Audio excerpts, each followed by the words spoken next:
Henrik Fisker, he has designed some of the world's most iconic cars, including the Aston Martin DB8 and the DB9 rather, and the BMW Z8. And he is joining us now to talk about your company as well as your first foray into the luxury electric car sector, and that is the Karma. Thank you so much for being with us. Thank you. Tell us about the Karma. It's got an MSRP of $87,900, so clearly not a car for average Americans. Well, you know, I think the car market in that segment is over 1 million cars a year, and somebody's going to have to make cars for the people who can afford a $100,000 car. And I think it's about time we have an American car company that is in that segment, and obviously we have an environmental friendly car that can do over 100 miles per gallon, but still looks very good and has 400 horsepower. So we think there's a huge market for that, not only in the U.S. but worldwide.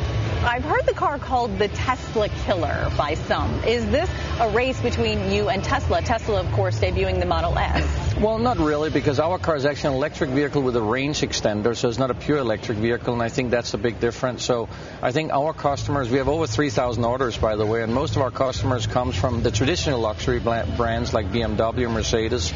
And the reason is that after the first 50 miles in electric mode, we have a range extender that can take you another 250 miles.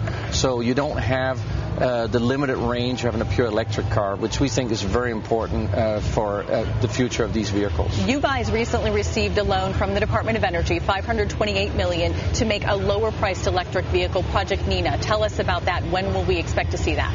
Well, the Project Nina, we really take the learnings from the Karma program, because obviously this technology is expensive, but we have actually already looked into what we can do to reduce the price. So, for instance, the drivetrain will go down to half the price. Obviously, the car will be smaller, the Project Nina, and we have bought a plant in Delaware where we're going to start manufacturing the Project Nina vehicle in the end of 2012 in volumes of over 100,000 a year, and exporting them as well to the rest of the world. Now, a lot of fanfare today, obviously, about GM's anticipated IPO.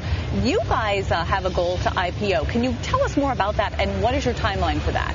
Well, first, I want to mention I think General Motors' IPO is going to be very successful because they've chosen to become a leader rather than a follower, and I think the Chevy Volt is the example of that. And obviously, we're in the space of an electric vehicle with a range extender as well, only in a different segment. Now, we have to get our car to the market, and we start delivering these cars in March next year. And then after that, we'll start thinking about an IPO and preparing for that. Okay, we wish you lots of good karma. We have to end it there. Thank you so much, CEO Henrik Fisker.